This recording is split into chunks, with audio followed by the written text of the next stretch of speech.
বন্ধুরা, ছোট্ট একটা কচি লাউ নিয়েছি। আজ আমি আপনাদের লাউয়ের পায়েস করে দেখাবো। তার জন্য আমি নিয়েছি ঘি, খোয়া ক্ষীর, এক চিমটি লবণ, 4টে এলাচ, একটা তেজপাতা নিয়েছি, কাজু কিশমিশ নিয়েছি, চিনি নিয়েছি আর আমুল গুঁড়ো দুধ নিয়েছি। প্রথমে আমি দুধটা জাল দিয়ে নিচ্ছি। এবার গুঁড়ো দুধটা দিয়ে দিচ্ছি।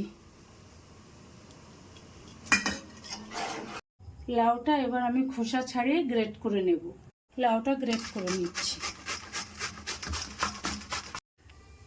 লাউটা গ্রেট করে আমি জল ঝরিয়ে নিয়েছি। একটা কড়াই বসিয়ে দিয়েছি। এবার কড়াইতে ঘি দিয়ে দিচ্ছি। ফোড়নে দিচ্ছি একটা তেজপাতা, 4টে এলাচ।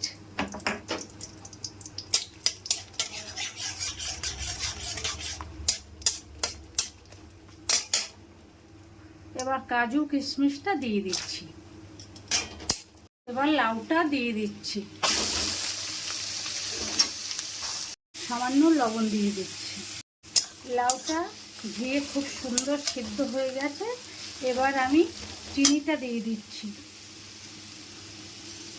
আপনারা আপনাদের পরিমাণ বুঝেই দেবেন চিনি, আমি অল্প করেই দিলাম। এবার দুধটা দিয়ে দিচ্ছি।